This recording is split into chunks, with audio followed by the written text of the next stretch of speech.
Oh, gara soi tur hi in hu thawang hei no parking in tia no parking anti chuan motor dah phal lo tin ang khani maya hian tar kuau maya chiang tak mai masai an dah tho maya an dah na rem ten hei pula da gara sang do te hei an do le ngala hi hi om zia le ka tia dah na rem om tho box hi an dah lo thei box lo ti hian mase no parking an tho box hi an dah vek tho box hi an bul vela hian mamak ka ti khop mai hei karon tar lak ve mai mai tu a mizo chu kan mak hrim hrim a motor da te kan film kur lo no parking ti na vela te kan kan da mai mai zela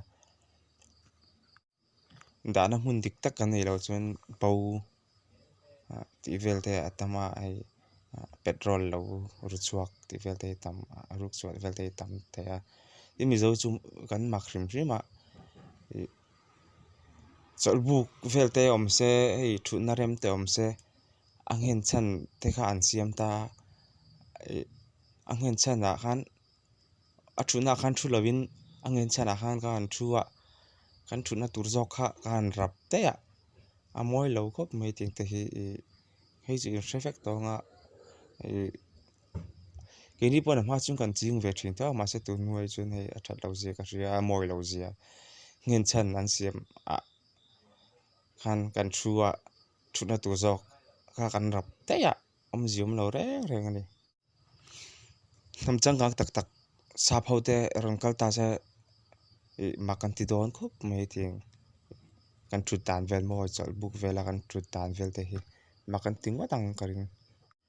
a thutna thu lovin anghen chana khan kan thu te ya a thutna lai tur zoga kha kanan rap te ya hei chu sing tam lo ila tha amoi lo e mai asim tu te na an siam dan khan lo hrim hrim ang hen chana thut kha a thuna tur zok ra kha an siam dan tur an lo hrim hrim ma chu wangin hau viau angin lang ma se hi thil moi lo takania karon sei ve mai mai ani hi chuan ka video milo en saka I like milo pe ram ram thin tu chu wa hang ka lo me me ya milo en sak to chuan like kha milo pek sak ve ram ram thin la chuan mila subscribe la kha milo subscribe sak ula ka lom via don hei sang khat ka kan nei tling trep to a chuan hei pathian zara ka dam chuan naktuk lama hin ram ria chhuak atuma tik thleng nge kom dong ka hrelawa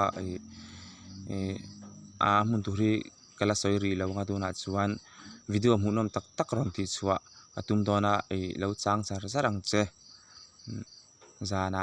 zana dar sari ma vel emot lai vel a hian karon da thin don ani tuna tan chuan in zawa in mutui